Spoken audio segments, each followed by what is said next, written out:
That's a different image. What happened? It's missing a slide. Oh, that's too bad. There's a slide on my computer that's not on this screen. And I wonder how that happened.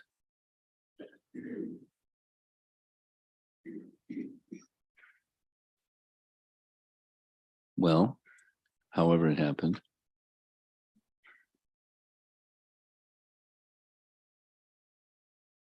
So what's showing on my screen is a Chinese teacher with a stack of books by his side and his students in front of him. And the text on the side reads, "A student serves his master as a menial servant."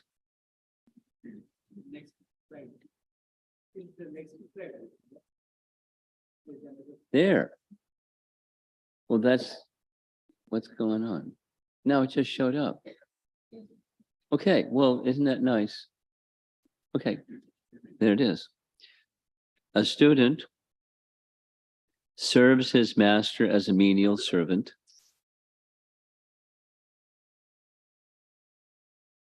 The troubles of a student are mitigated by rendering service, and gradually the student attains to spiritual knowledge. Now, this is the classical, the young boy goes to the home of his guru and he lives with the other students at the home of his guru, and the guru becomes his second father or his teacher, the one who transports him from uneducated to educated. And there's a mood of a student towards the teacher that's very important. So that's the classical Chinese. And here's the more modern picture. And there's a very nice painting of the classical Chinese image of the teacher and the young student who gathers wood for the guru, not only in India, but also in China. At least this image has that nice picture. So as the rainy season generates an abundance of weeds, similarly, unrestricted householders create weed-like unwanted population. Well-situated devotees of the Lord refrain from materialistic sense enjoyment, for they are attracted by the beauty of transcendence. And it's definitely beautiful. And Prabhupada spends some amount of time describing the beauty of transcendence, the abode of Krishna, and so forth. Here's Govardhan Hill, certainly very attractive. Another scene of Govardhan Hill in the background. Very beautiful flowering trees with peacocks, parrots, and nice lakes. Beautiful scene. Here's a painting that someone drew. I think it's Vishnu Das drew to depict what Radha Kund might have looked like before it looked like it looks today. So that's the brahmachari life. Then comes Krishna conscious family life. We already heard about the blind well program. Then this is the Krishna conscious family life. Family planning is successful when it is engaged in the culture of the human spirit. Again, the theme of the event that he's writing for. So he's using similar language. And the far less populated third ashram, Vanaprastha ashram,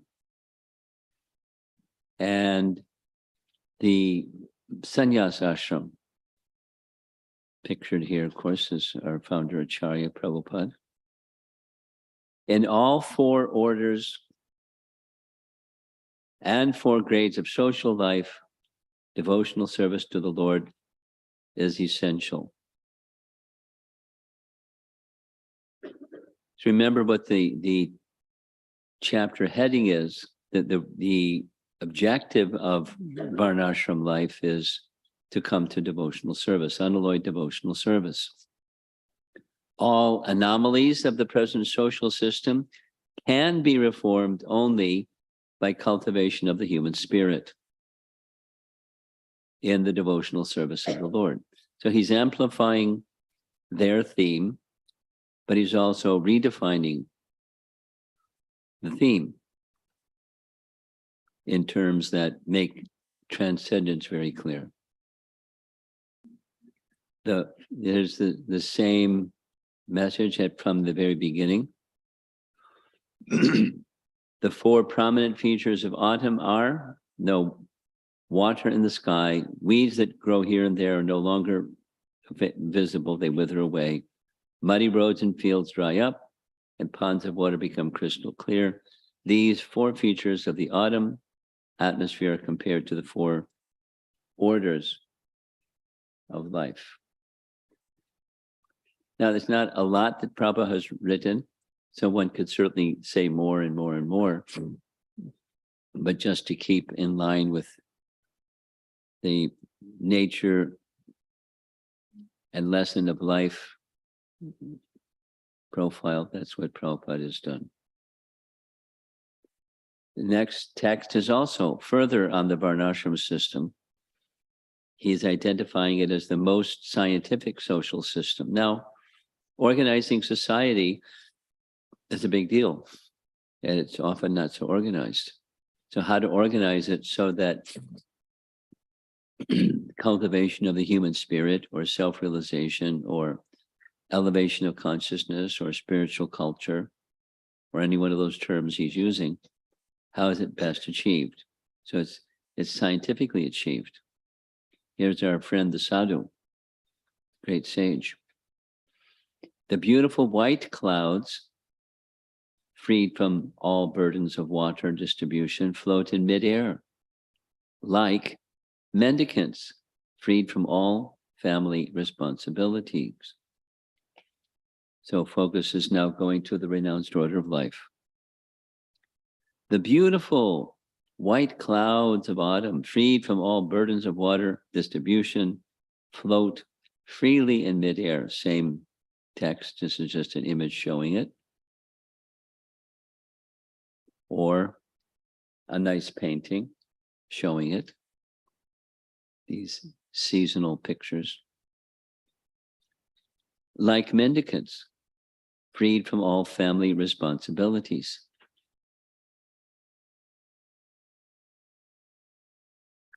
As long as one is attached to the so-called responsibilities of family burdens, he is always full of cares and anxieties about meeting his family expenses, like school and everything else. The four orders of social life, as designed in the Varnashram system, are very scientific and cooperative. The householder is duty-bound to maintain the members of all three of the other ashrams. Now, charity message for the householder, in addition to one's own family, charity to maintain the other ashrams. The sannyas ashram is meant for complete freedom from all anxieties. And it is meant for uplifting the fallen souls who are merged in materialism. In Kali Yuga, however, the entire system has gone topsy-turvy. Picasso. Topsy-turvy. Simply because one has met with counterfeit coins, one should not conclude that there's no valid currency.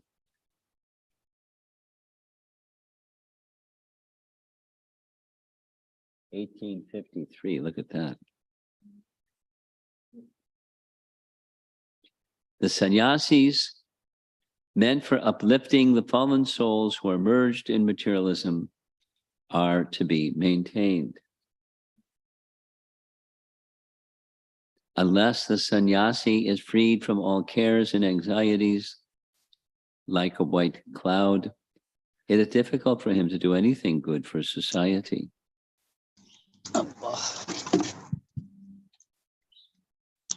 And that's it for that chapter. So that's 2 of the ashrams. And now he's going to move to milk poisoned by the tongue of the serpent.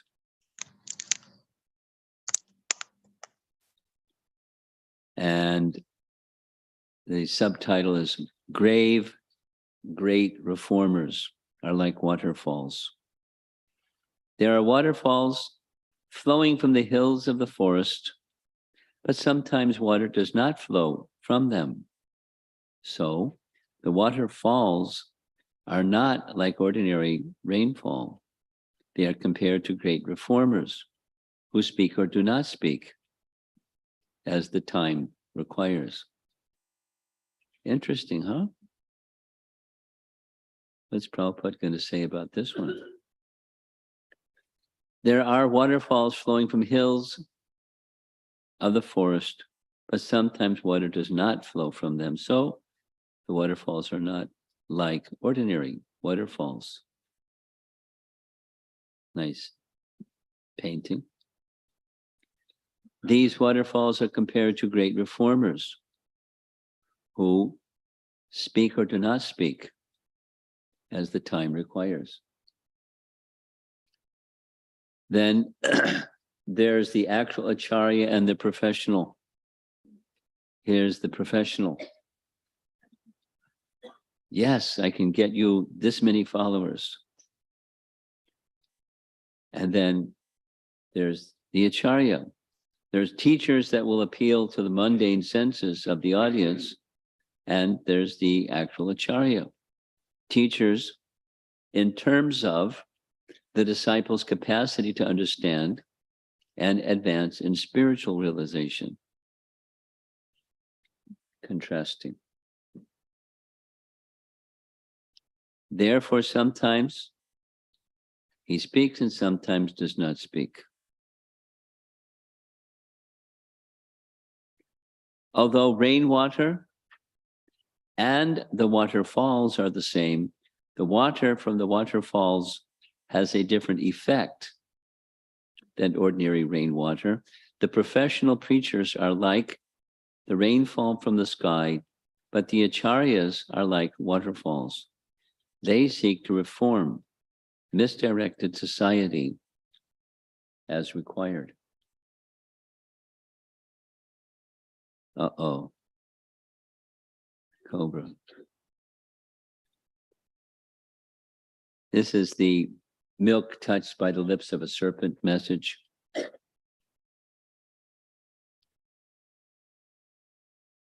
Milk is very good and nourishing, but when it is touched by the mouth of a snake, it is no longer nourishing. Rather, it becomes the source of death. Similarly, those who are not strictly in the Vaishnava discipline should not make a business of Srimad Bhagavatam and become a cause of spiritual death for so many hearers. Prabhupada's not holding back anything. Chapter 34.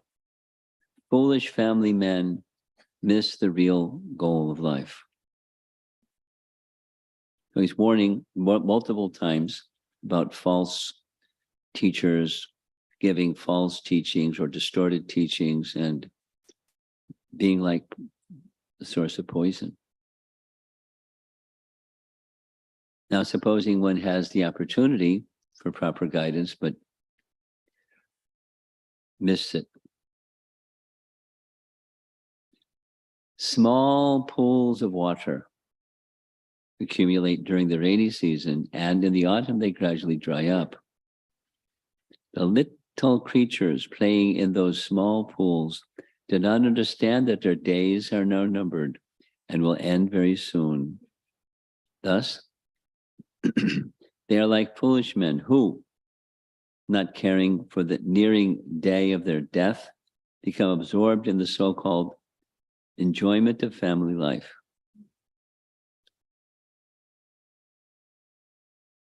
Foolish politicians are too attached to family life. Big politicians extend family feeling to a wider circle and thus become encumbered by false prestige, honor, and self-interest. The older he is, the more he is attached to his false prestige. Warnings, ample warnings. Foolish family life. Mentioned already, just as little creatures playing in small pools of water left from the rainy season do not understand that their days are now numbered and will end very soon. Similarly, foolish men continue to remain absorbed in the so-called enjoyment of family life, even when indications are given that the life will soon come to an end.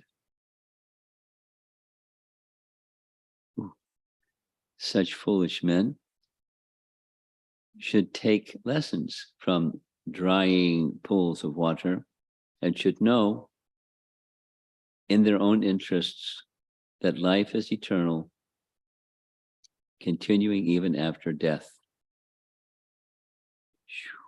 What an image, huh?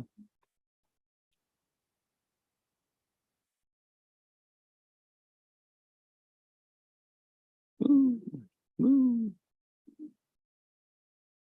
An intelligent man should be careful to know what sort of body is going to be awarded him, and thus he must prepare for a better life in other planets, even if he is reluctant to go back to Godhead.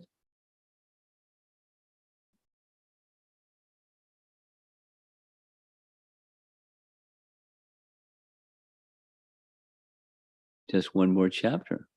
We're moving along quickly. Uncontrolled senses, the cause of material bondage.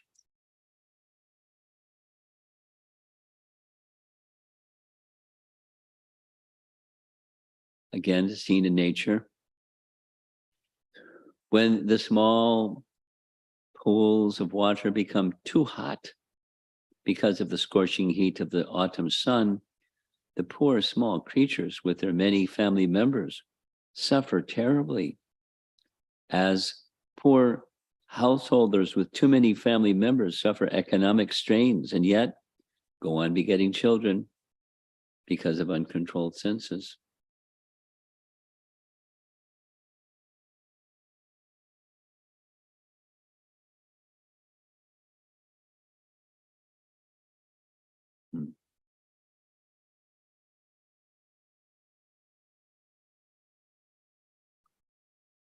Human life is meant for controlling the senses.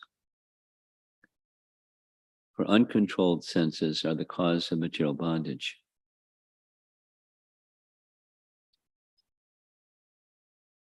In a godless civilization, especially, sense pleasure, accepted in the name of culture and philosophy, is all and all. Remember that image we saw, the forgetfulness, the very first chapter? Bewildered.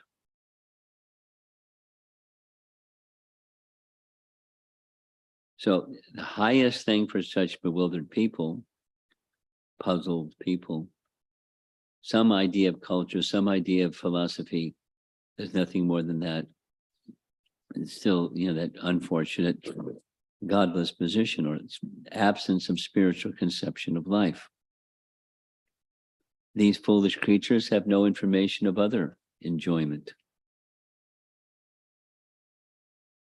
Begetting children because of uncontrolled senses may lead one to birth control, such as Bruna Hatya, or killing the child in embryo. Such killing is a sinful act, and in the revealed scriptures, a specific hell is designated for those who commit such sins.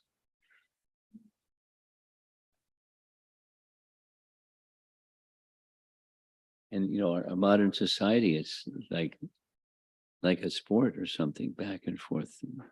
Should we not? Should we not?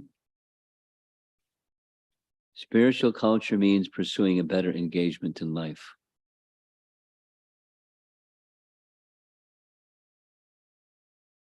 The attention of a human being, therefore, should be drawn to the cultivation of the human spirit, for this will gradually protect him from all sorts of discomfiture and elevate him to a higher status of life for real and eternal enjoyment in personal contact with the personality of Godhead, Sri Krishna. We've seen this painting now for the third time. There's Krishna in the spiritual world on the top, Goloka. Other spiritual planets in the spiritual sky below that. The cloud of the material energy below that, and material creation down at the bottom. The cause of creation or purpose of creation. A lot of this section has to do with sociology or social responsibility or social roles. And it's not that there aren't other people besides Vedic people who acknowledge these social roles, but there's a scientific structure that is meant step by step by step to bring people step by step to that plane of God consciousness, devotional service. Regulating activities based upon the regulations or principles that are favorable for pleasing Krishna. So not everybody's ready to act according to what's favorable to Krishna. So you go down, you go down, you go down, you go down. But in light of the Bhagavat, or the Bhagavatam itself, wants to elevate everybody to the Bhagavan conception. And it's a gradual, how do you fit the different pieces together to live your life so that the Bhagavan conception is where you're going, or back to Godhead is where you're going. And in a very creative way, very masterful way, little by little, piece by piece, Prabhupada is building that picture.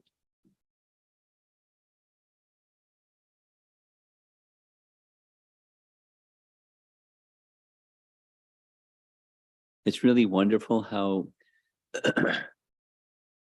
in a small book, so much can be packed up. Just a little comment. I did a little research to see if this was the first book that Prabhupada wrote, and it's not. The first book that Prabhupada wrote was Easy Journey to Other Planets.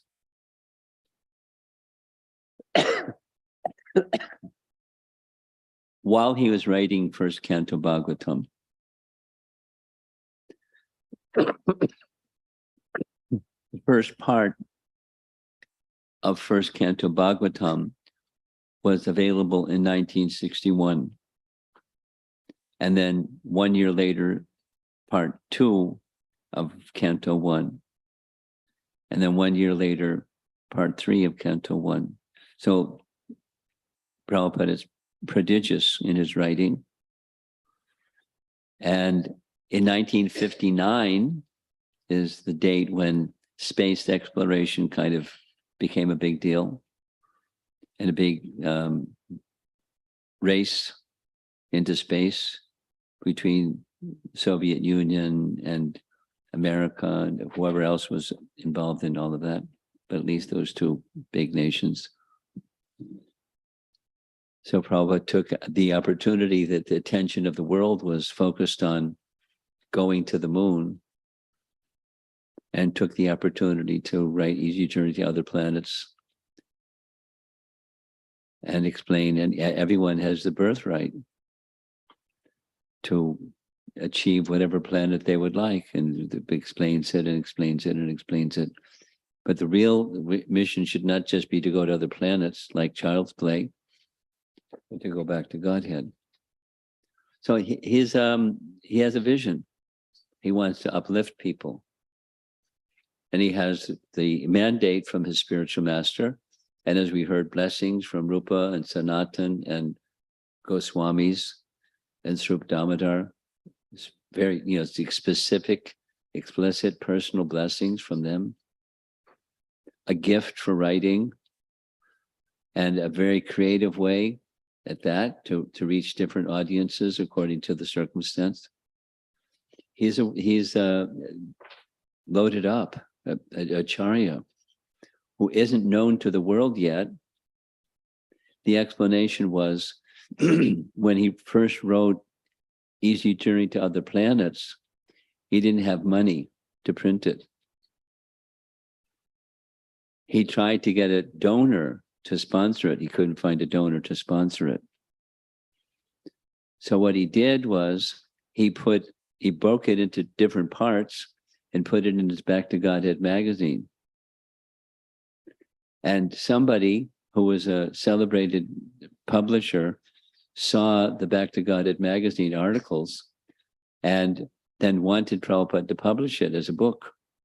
So somehow or another, Prabhupada got the means together, and by the fall of 1961, he published Easy Journey to Other Planets. So while we've been focusing on light of the Bhagavat, let's be clear, Prabhupada had a bigger mission. I mean, he had certainly reaching the hearts and the minds of people, giving something that's relevant to them according to their situation and their interest level. But he had this bigger mission, the mission that his spiritual master had given him, and feeling himself, or there's so many ways of describing it, feeling himself just not capable. And therefore praying and praying and praying and praying and calling out to Rupa Goswami to help him. Mission impossible. Getting encouragement from different God brothers, but not financial resource. And eventually he made it, out of et cetera, that the story we know well, this travel on the Jaladuta. But that was after he had this Canto 1 in 3 parts. Just a little history worth noting. In so many ways, Prabhupada was a strict follower of Bhaktisiddhanta. Bhaktisiddhanta, for example, very much wanted to take the teachings of Lord Chaitanya to the English land of England, because England was still, ruling in India. So he wanted to take the message of Lord Chaitanya. So he waited and waited and waited and waited until finally a book was completed by one of his disciples, a professor in Cuttack, who Prabhupada Bhaktisiddhanta relied on very much for his writing. It's Sri Chaitanya Mahaprabhu. It's a really thick book. It finally was ready, And then the team that was to be sent to England went with the book because he wanted people to know who was Lord Chaitanya and his teachings. Having that book already prepared, Prabhupada could have just relied upon that book. But he understood the teachings of Lord Chaitanya means the teachings of Srimad Bhagavatam. So he set about this work of completing the translation of the entire Srimad Bhagavatam, which is more than a book that thick. Powerful, visionary, masterful, excellent writer, and undaunted by anything because he's locked into that mission. And of course, testing, but also Krishna gave intelligence and Krishna eventually gave resources. But it wasn't easy. You read in Leelamrita that years passed. And whatever he tried turned to sawdust. He didn't get discouraged. And those things that turned to sawdust in terms of results were used later on in a recycled fashion. But he was building his mission, preparing for the launch of that mission that he was given. So it's really nice if each one of us can understand there's a mission. It may not be, go to the unopened parts of the world. It might be. Go to some place where the Krishna consciousness doesn't exist and make Krishna consciousness manifest. There's lots of places in this country or in the world. So that may be one's calling. Or whoever one is, something that's keeps you going forward. I mean, it's easy to say because it's 3 times already. I'll say it again in another way. To try to establish something, just like there aren't so many persons from the Central New Jersey community attending this little seminar. I don't know if you've noticed it. Some of you have noticed it. And there was a time when there was like so much enthusiasm to establish when there wasn't anything. And then different doors were tried and different doors didn't open without all the details, nice history. So then finally this place came along. And, wonderful. The deity, the altar, the enthusiasm. And so it's one thing to build and it's another thing to maintain. And what's the incentive for maintaining? Well, it's not the same as the incentive for building. It's not the same, but it's something like a young person, young man, young woman wanted to get married, and then somehow it happens they get married, and somehow it happens they have children, and then comes, the rest, which isn't, it isn't the same as building. It's maintaining. And then expectations aren't what reality is, and things happen. And so it takes a lot to sustain something that's pure. Even for someone who's already pure, what to speak the rest of us who aren't. How to keep that enthusiasm and focus going? Well, Prabhupada did it primarily. He had many persons who were very elevated souls. We heard some of it. I doubled back and went over that history a bit more. There were persons who were very elevated persons, the Vaishnavas who were encouraging him. But it was his relationship with Bhaktisiddhanta and being very clear what Bhaktisiddhanta wanted of him and dedicating himself through thick and thin to achieve it. May each of us be blessed, at least to some degree, with some inspiration like that, thick or thin. This is our founder Acharya sitting here, that is Vyasa's son, and he's making his vision available to us. We're trying to, churn the topics a bit. And how much of that is striking our heart and rekindling what may have been there from the very outset of our life in devotional service, and let it not become cold or extinguished or put on the back burner. It's important. It's important for us as individuals, and it's important for the organization. And again, it's quoting what Prabhupada said, wherever there may be flaws, correct the flaws and carry forward the mission. And that's what it's going to take. That's what it's going to take. And who's going to do it? Somebody outside of the room or the people that are in the room? Because lots of people aren't in the room. It's not like faulting the people that aren't in the room because they're busy doing something else.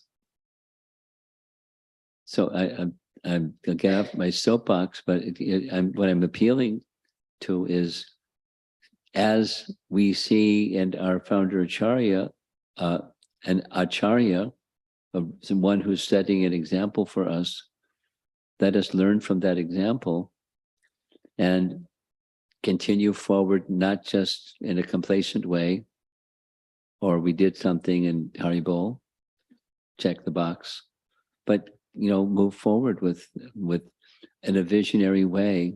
When some opportunity came, he moved on it, and then he just kept moving.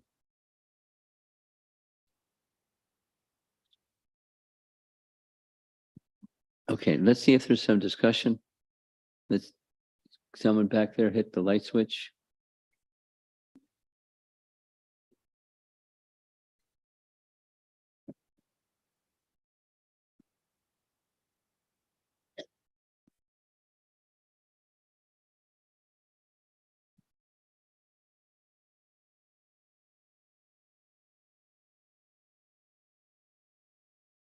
You're so fortunate you get to serve the devotees in so many ways during events like this. You must be very happy. Go ahead. Hare Krishna Guru Maharaj. Thank you very much to hit on this topic of getting complacent and looking forward to have more enthusiasm with the mercy of Srila Prabhupada. But I would like, if you can, please expand and give the guidelines how to even keep this enthusiasm, keep moving. And is it like having some incremental, like setting some goals or? Yeah, but but prior to the incremental is making a connection. You can make an incremental plan, and that also won't go forward without, a sense of commitment, and a sense of commitment to what or to whom. You just take some steps back and take some steps back and take some steps back. Any of us, it's good to hit the reset button and say to ourselves, it's like square one. Why am I doing this?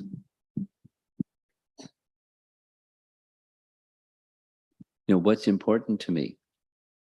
And you don't ask that question, you're not likely to get an answer. But if you ask the question, you might not have an answer, but keep asking it until you get an answer, because that's the spark that makes the incremental move. Prabhupada grew the Hare Krishna movement incrementally. He had a big vision. The famous Prabhupada sitting on a park bench in Montreal and somebody asking, how many temples do you have? And he said, 108, and there were 3. And, the answer was, it was time is separating. He had a vision, and it took time to fill in. And he didn't, so our connection in ISKCON, ISKCON is part of Lord Chaitanya's movement. So it could be the Gaudiya Math, that was Bhakti Siddhanta, and ours is ISKCON. We're doing what we're doing because of Prabhupada. And then those followers of Prabhupada that inspired us and so forth and so on. But it connects back to Prabhupada, and Prabhupada's connecting us to Chaitanya Mahaprabhu's mission. So reconnect. If there's complacency, hit the pause button. Not just like, why is there complacency? But why am I involved in the Hare Krishna movement? Why am I involved in spiritual life? I could be off doing, XYZ. Why am I involving myself? What's important to me? Those questions, those were, for many of us, those were the questions that when we came in contact with Prabhupada's books or chanting or something, the Association of Devotees, for some people, even just prasadam.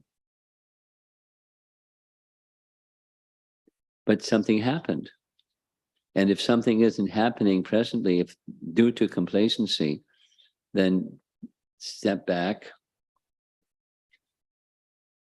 Why am I doing this? Why am I doing anything? What's important to me? And so when that light is on, just by asking the question sincerely, introspection, then an incremental plan can make a difference.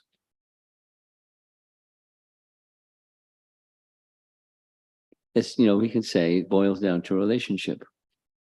Ultimately, our relationship with Krishna, but our relationship with those who have connected us to our relationship with Krishna.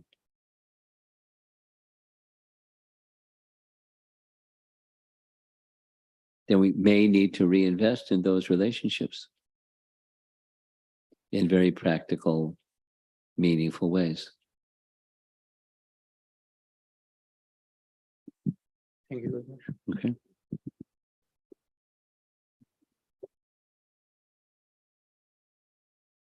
This example of seasons and the changes that go as a result of seasons, it pertains exactly to this question of complacency, et cetera, et cetera.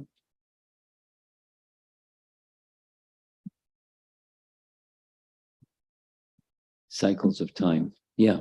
Hare Krishna, Gurumaj. Gurumaj, in the course of our life, there's almost no end to what we can consider our responsibility.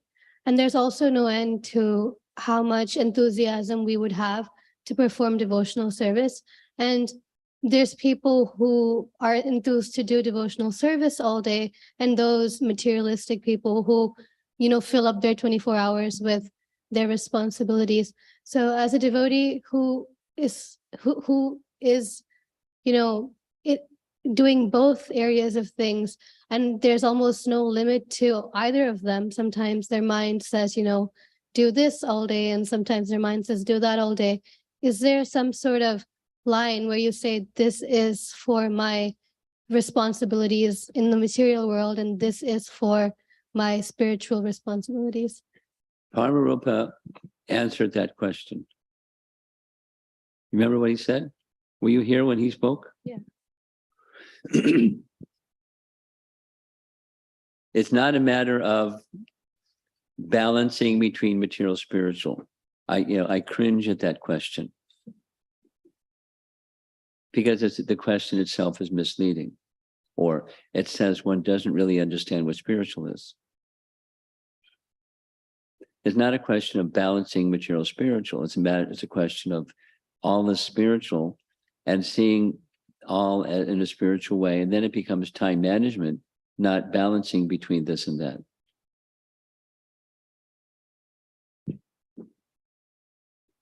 A better word than balancing is aligning. So all things should be connected to So if I'm going to take up something that's meaningful, let me see how it connects to Krishna. And during the course of life, just like, you're young and, college life is ahead of you and all those nice things. And so you're going to be focused in this more than, what happens when you finish your college education. And then you'll be more focused on that. And then comes the next thing, and then comes the next thing. It's okay.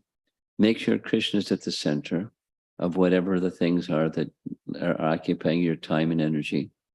And then the introspection of what's my nature, and consulting with those that know you better than you know yourself, because they're visionary people and et cetera. So stay guided, but then what my point is, time management is not balancing.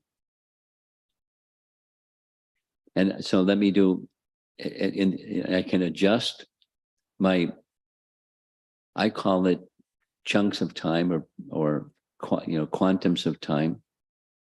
And you dedicate this much time for this and that much time for that. And when the bell rings, you move on from that to this, and from this to the next thing.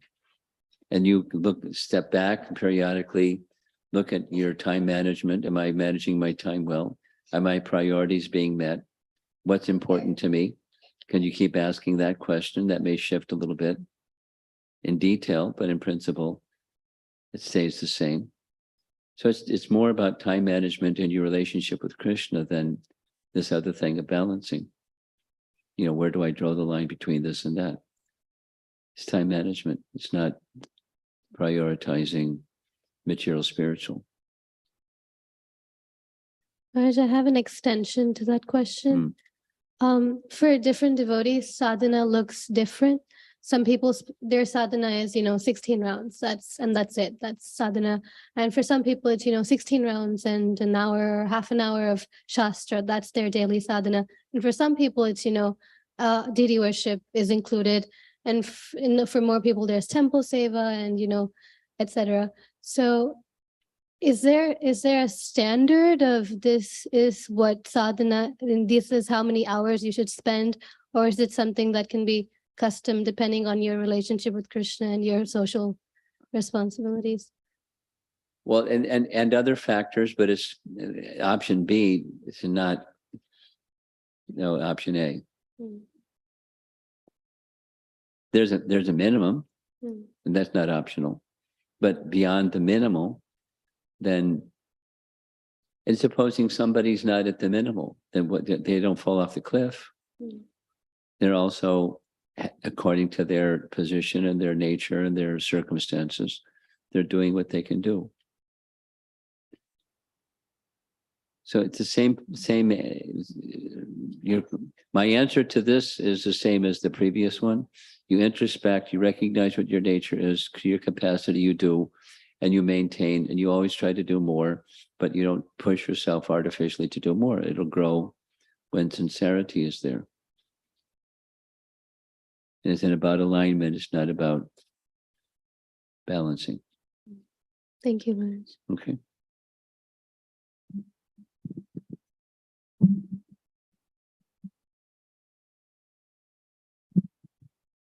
Hare Krishna, Guru Maharaj. Just an extension of just what you just said about the balancing. There's no such thing called balancing the material or the spiritual. It's just the alignment, keeping this spiritual at the center. I have a question there. Just it's not a question, basically the clarification I can say. Parents nowadays, again, this is maybe it is a parental question, but they are yielded, is the right word, where to the demands of the youth or the kids. The answer we get is, oh, prior kids, now we got them over here. It's small, when they're small, we can get them, drag them. But when they are youth, they are demanding for the balancing. Right, the balancing of material and spiritual. So how to kind of influence this factor that there's no such thing called balancing, it is only alignment with the spiritual activity in the center. Ask Paramarupa. I mean, it was right in the presentation that we made. Yeah, maybe I was not. Okay. Okay, I'll follow up more. Amritananda.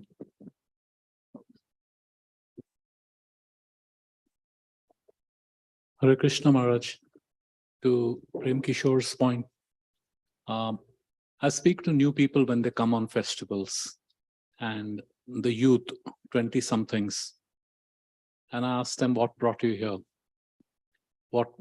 What's your opinion? What do you think About what? about Krishna consciousness? Okay. And so the general refrain is, it's nice, but on a continual basis, I don't see anything in it for me. So I asked, what is it that you'd like to see? So one Mataji, a young, maybe 24, 25, she's saying, it's all the time preaching, the philosophy is so heavy. And I get it. But, do you know what my concerns are as a 24 something in the job market? And how does this tie into that? So typically what we do in here and other temples is Sunday program, we'll have a Bhagavad Gita class. And that's where the philosophy is discussed. And we have grastis. With small children, we have grastis with high schoolers, college, and senior citizens.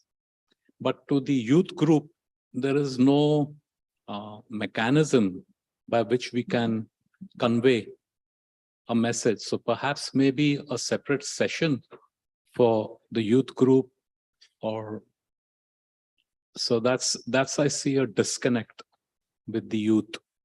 And then, if there's nothing in it for us, they'll probably come to please their parents once or twice, but it won't be on a regular basis. So if you have any thoughts on that, Maharaj, or what we can do to connect with the youth.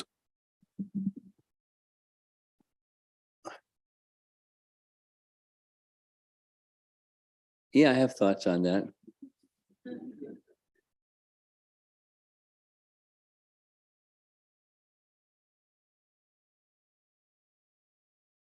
I'll hit you with a term that will take a while for you to digest, but a term that I use all the time, a term that's liminal space.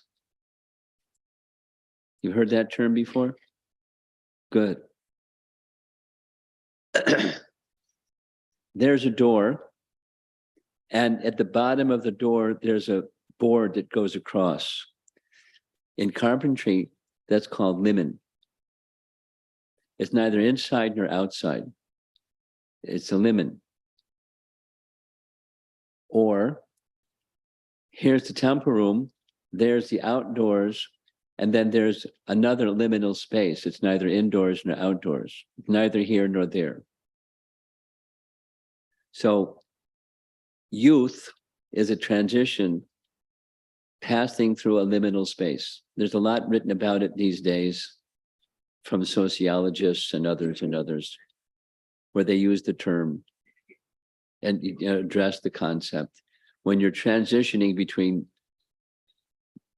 dependent to independent. And it's awkward because I'm neither here nor there. Like what Arjun says, you're neither here nor there. So for such persons, yes, some sangha that's specific for such persons. More important, however, is the foundation. That is the parenting, the quality of parenting before that teenage period is hit, where the child is young person, family member, as dependent, but they're treated, they're interacted with in a way that yields thoughtful decisions. So a degree of independence, even when dependent, of helping their dependent make wise choices because it's a wise choice. With that in place, it makes it easier to pass through teenage life or the youth period. Now, you're giving the 20-something-year-old, but those are persons, these days, that liminal space extends without giving statistics and stuff. But there's a tendency, modern statistical tendency, that young people stay in the home much longer than they used to. Into the mid-20s and the late 20s and the early 30s. Statistically, there's much more of it. Without going into the sociology analysis of why that is. It's just so it's a transition between independent and dependent and independent. And so what's meaningful is if there's a proper foundation, and the proper foundation isn't just mindlessly going with the family because we go, but a thoughtfulness of that comes with a quality kind of parenting. So my recommendation for someone that has this concern is to work with the parents, not just have a nice Sunday school where they do nice things, but the parenting, the in the home relationship between parents and the children, so that we get ahead of the curve. So when they hit that youth stretch, they're better equipped to make their own decision about what they want to be, this or that. And it's a great success for those parents that have the children that are in that phase and they've made the choice. They want their life to be a devotional life. My experience, observation, I'm not a parent. I don't live in a home with wife and children. Where parenting goes on in that way that I just described, more likely the youth are going to make the decision, I want to be a devotee. Now it can be, with adjectives, what kind of devotee, in what way, and what degree, and so forth and so on. But it has a lot to do with parenting. So my recommendation in response to your question is focusing on quality parenting. Not just have a nice Sunday school. Have a nice Sunday school, but not just have a nice Sunday school. The quality of life in the home between the parents and their dependents of different ages and different, then it gets to be, interesting, because there's all kinds of diversity out there, even amongst the parents, but to speak amongst the kids. But when that quality is addressed, the parenting quality, then you're ahead of the curve with the youth question. Then with the youth question, it depends on amongst the youth, amongst everybody, there's leaders, and what's the disposition of those leaders? Like for example, Manoram. Manoram. So he's a leader, and he's still doing the leadership of youth, although he has his own children. But because he did what he did, there's many persons that follow him because he's a leader. And he made the choice of what he wants his life to be, and his wife, and they're fantastic. So I've seen youth groups that are all over the place. I've seen youth groups that are productive. It has a lot to do with the leader of that youth group. It can be all over the place, or it can be something that, the youth who wasn't raised in Krishna consciousness, And there are so many. Sorry. So very nice point on parenting. For, we have all these children here. Well, then they can have role models. I've seen newer people that haven't been trained in Krishna consciousness get it more easily than those that have been trained in Krishna consciousness. And it has everything to do with their heart, and it has everything to do with the role model who they connect with. They don't have to have but many of the context of your question is our community. In our community, there's lots of children. And when children hit a certain age, so for such a person that hasn't been grown up in Krishna consciousness, like me, it's having the right role models. Then disposition of heart of the individual is not a 0. It's at least an 8 or a 9, not a 10. But having good examples, and you can take that statement and apply it to adults too. But your question specifically was youth. Yeah. Thank you. It's like the classic model, like the presentation on the screen, Prabhupada teaching, the classic model, the traditional model is the boy, not girls, but the boy would go live in the home of the guru. And the guru would take care of that boy through his adolescence. And understanding, it's exactly in Bhishma Dev's teachings on this topic. They would teach them A to Z of mainly character and simplicity and service, and then see their nature and then train them specific according to their nature.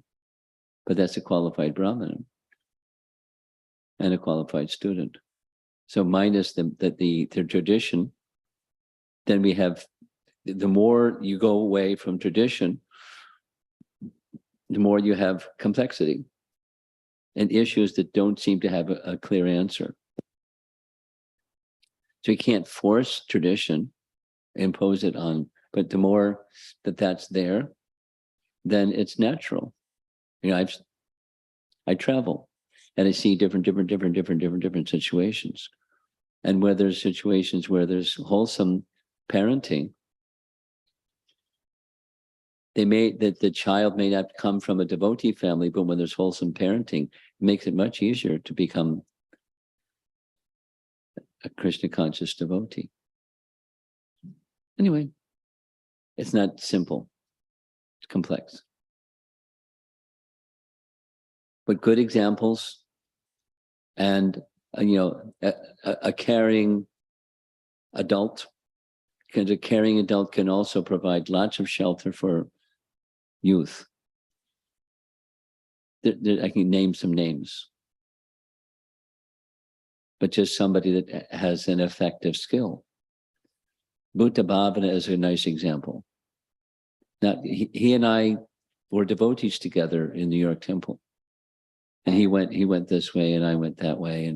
But he's still, a person who the youth can relate to, from whether they grew up in a devotee family or not. So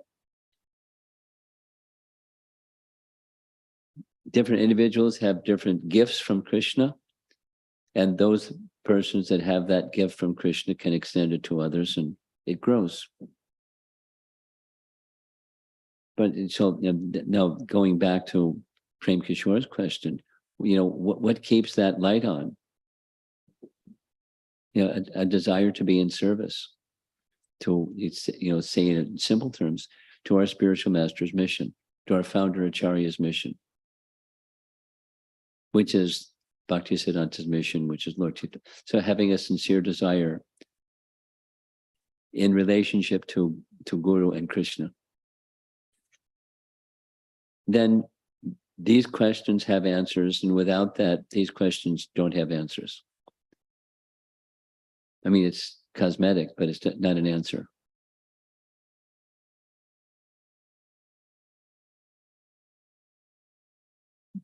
You doing what time?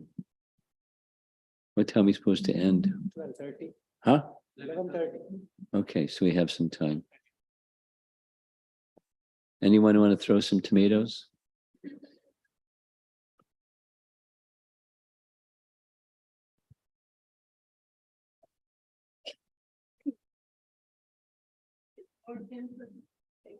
Put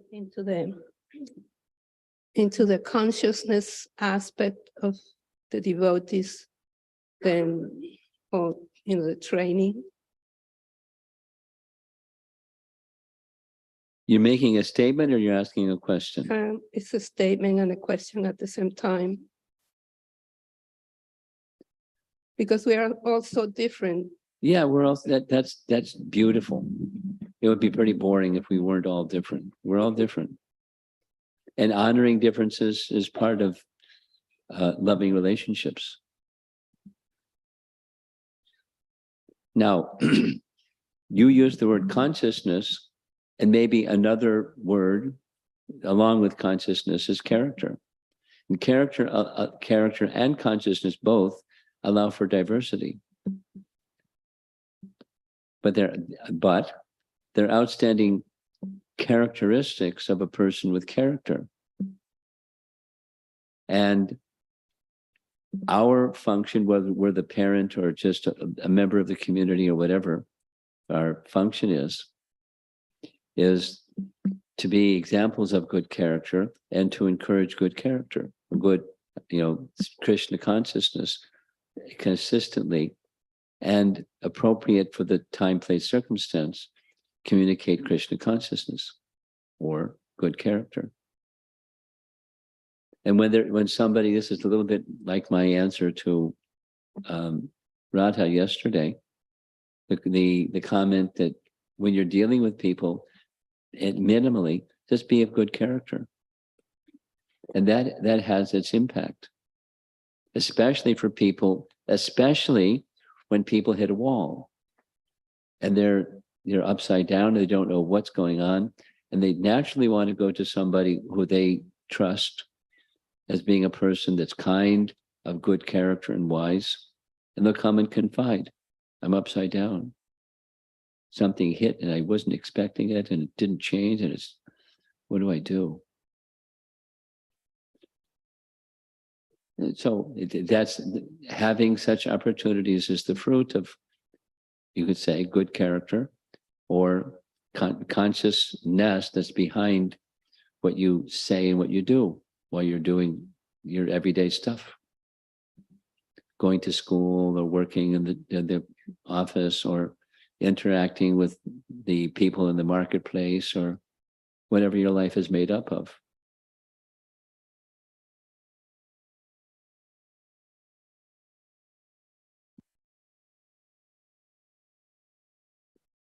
So I'm responding with some comment to both your comment and question. Does that accomplish what you wanted? Yeah, I'm just thinking to make it, so it would be covering all different aspects of devotees in different categories. So your answer. Okay, That. good. Sorry. 15 minutes.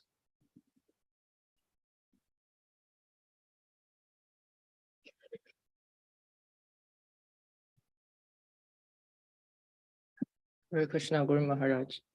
I have a reflection and a sharing at the same time. In the last two verses, Srila Prabhupada talks about the small pools of water accumulated during the rainy season dried up gradually. Hmm. And those creatures suffered in the situation are compared to people who are indulged in the temporary enjoyment of family life and sense gratification, while forgetting about the long term.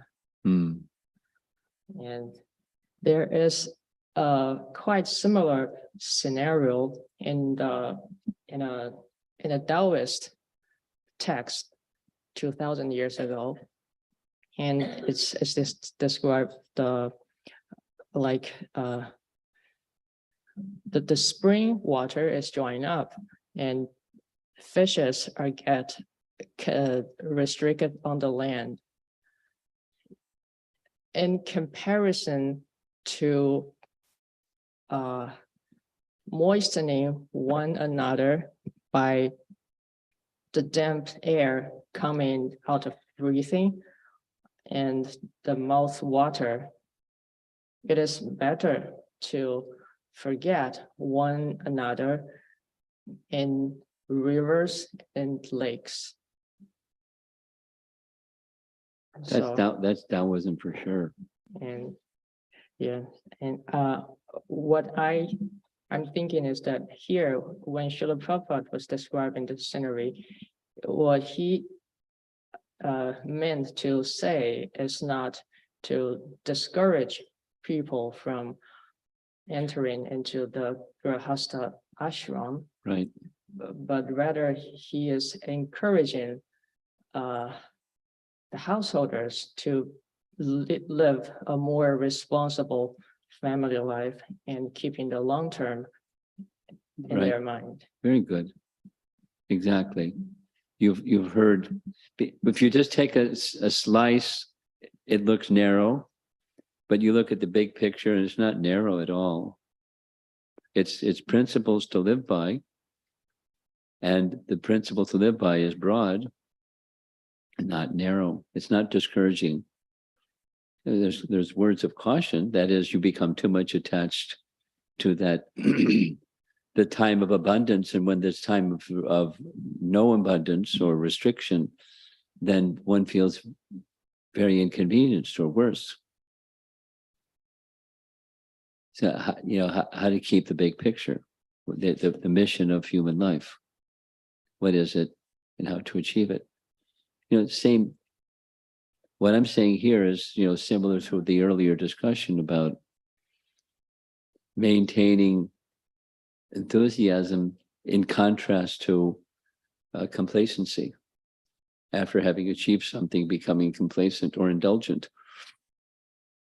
Go ahead, carry on. You have something more? Okay, behind you. Rumors, this was a question that somebody asked me when I was with you in Texas A&M a few months ago. And I wanted to ask, but I think I forgot. And recently, a few days ago, somebody asked me a very similar question. It was both of them were Indian grad students, and they said, we've been searching and we've come across so many different religious and spiritual paths, and all of them connect to them in some way. And they said, but we don't seem to want to commit to any one. We connect to all of them and we're sort of like a foot in each boat type thing. And I just really didn't know how to answer them. I think I told them something just for the moment, but I genuinely didn't have an answer.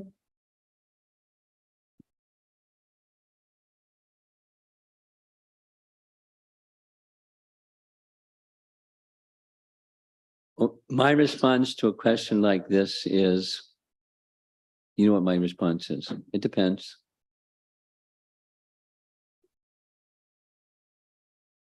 So it depends on the thoughtfulness of the individual and your intuitive sense of their capacity to hear.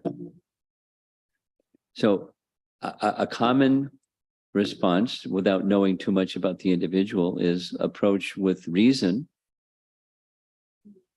And with reason,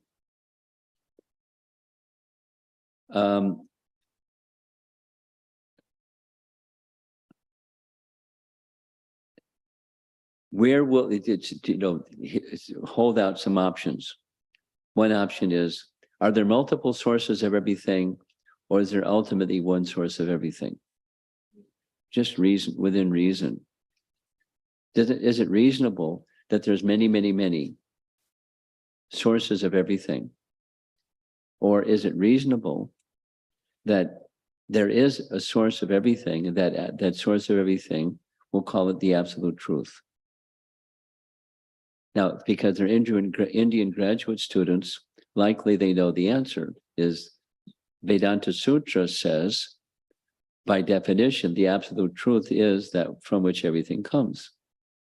So back to the question, is it reasonable to say there's multiple sources of everything, or there's an original source of everything? And if they stumble and say, I don't know, or it doesn't really matter, or something like that, you can point to Vedanta Sutra. According to Vedanta Sutra, the anta of Veda is to know that which is the source of everything. Now, there's not multiple sources of everything, there's one source of everything. Now, how are we going to discern what is that which is the source of everything? And you say, well, you kind of relate to multiple approaches. Now, let's, do you accept Bhagavad Gita? And most likely, an Indian graduate student is going to say yes.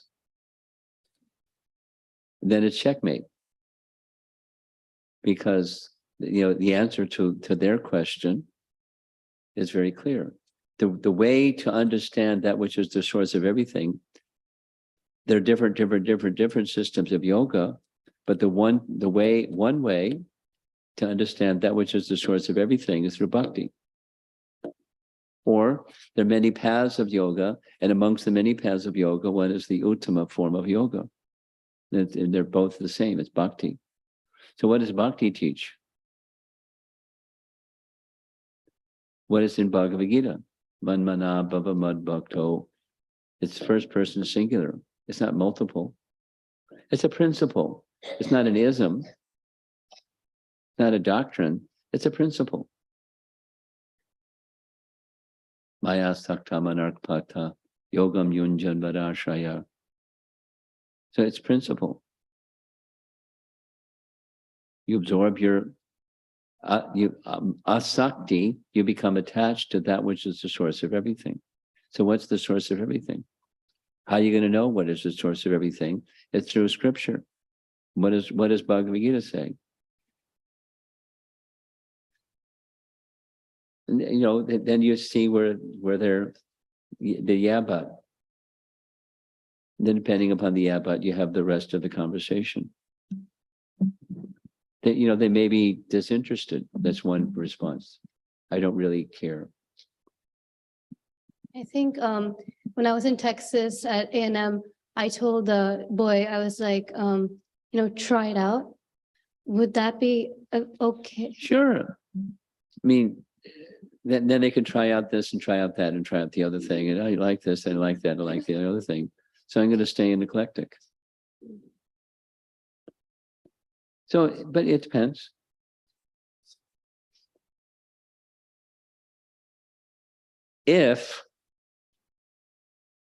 Say it again. If your first response to such a question is, or somewhere along the way, do you accept Bhagavad Gita? They're not likely to say, no, I don't accept Bhagavad Gita. If they say, I accept Bhagavad Gita, then it's slam dunk.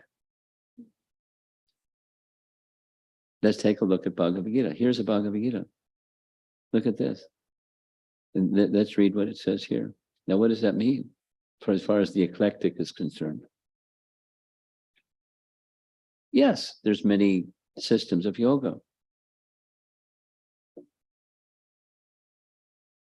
Anyway. Depends on how serious they are about finding an answer to that question, because some people don't really care. They're too busy being successful to care about where their life is headed. Yeah, it was when we were at UMD with you a few months ago, I was talking to a girl and she was saying, I never connected to, she was American. She said, I really didn't connect to Christianity as I did to this. So another question that came to me is it all about connecting to something? Because these other people connect to something else. Well, it depends it depends what connecting means. It could be just mental, could be emotional, could be, now you see it, now you don't. It could be all kinds of what connecting means. You know, the next thing could be connecting with their boyfriend. The next thing could be connecting with music and connecting with, you know, what does connecting mean?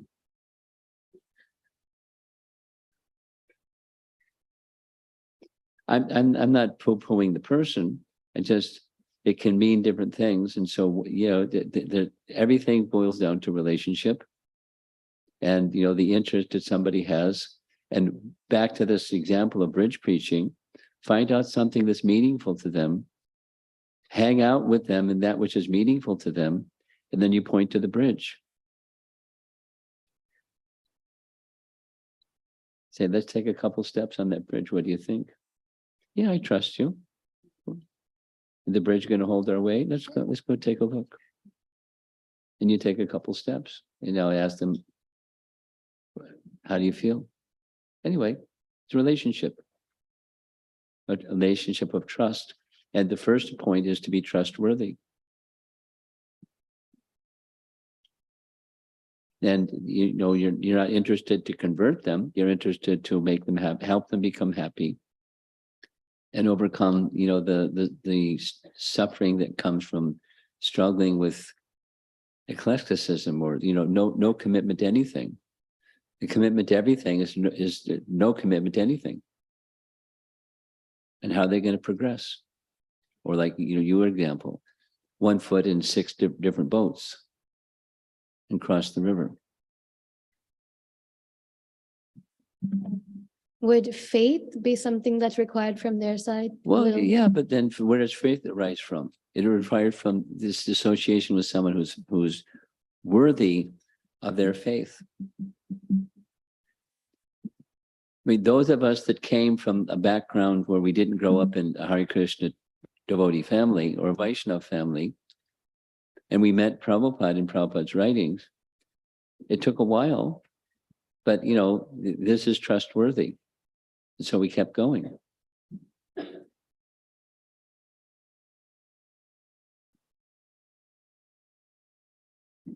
The 11:30 bell is ringing. I see one more hand in the back. 11:28, actually. Hare Krishna Maharaj, Dandavat, all goes to Srila Prabhupada. One question I had with the slides was, there was an example of waterfall and rainfall. So waterfall is like genuine, It keeps coming, whereas rainfall is intermittent. yeah. So rainfall is compared to somebody who is promising a lot of things, right? Or the rainfall one, I couldn't get it clearly. It wasn't clear to me either. Okay. Does somebody else want to clarify this distinction about rainfall and waterfalls? Anyone here in the audience? Because it wasn't really clear to me. What I just said is the sense that I got, which was rainfall stops and starts and stops and starts. Waterfalls generally continues wherever the source of that water is. That's where the waterfall is coming from.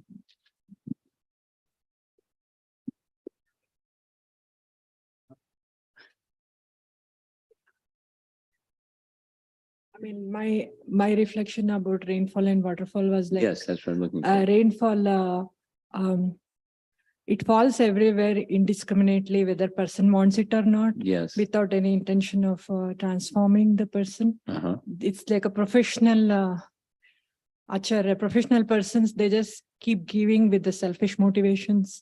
Okay. And they just, That was part of it. Yes. yeah, they don't have any intention of transforming. They just have self in the center to everyone. Like they don't have in that intuitive and serious intention to transform the person.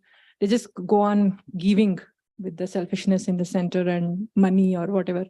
But acharya is very deep, like waterfalls. I mean, what the both have a attraction of pouring the water. Yes. So, but waterfalls sometimes they don't pour.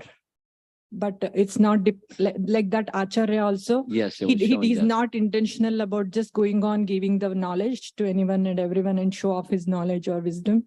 But his main deep desire is to transform the hearts, for which he may not speak or he may chastise or that's what. Very good. Now that you said what you said, it resonates with what I recall reading. But when I was reading it, it wasn't connecting so well. A little bit like what she said. Thank you. Okay, 11:30. And what's next?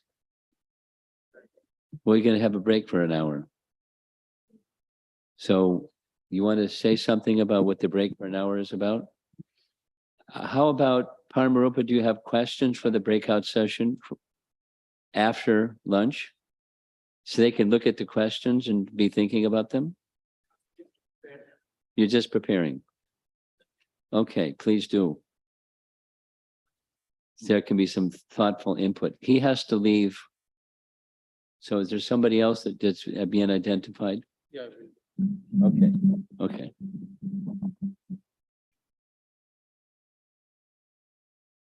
You're on. Yeah, Hare Krishna.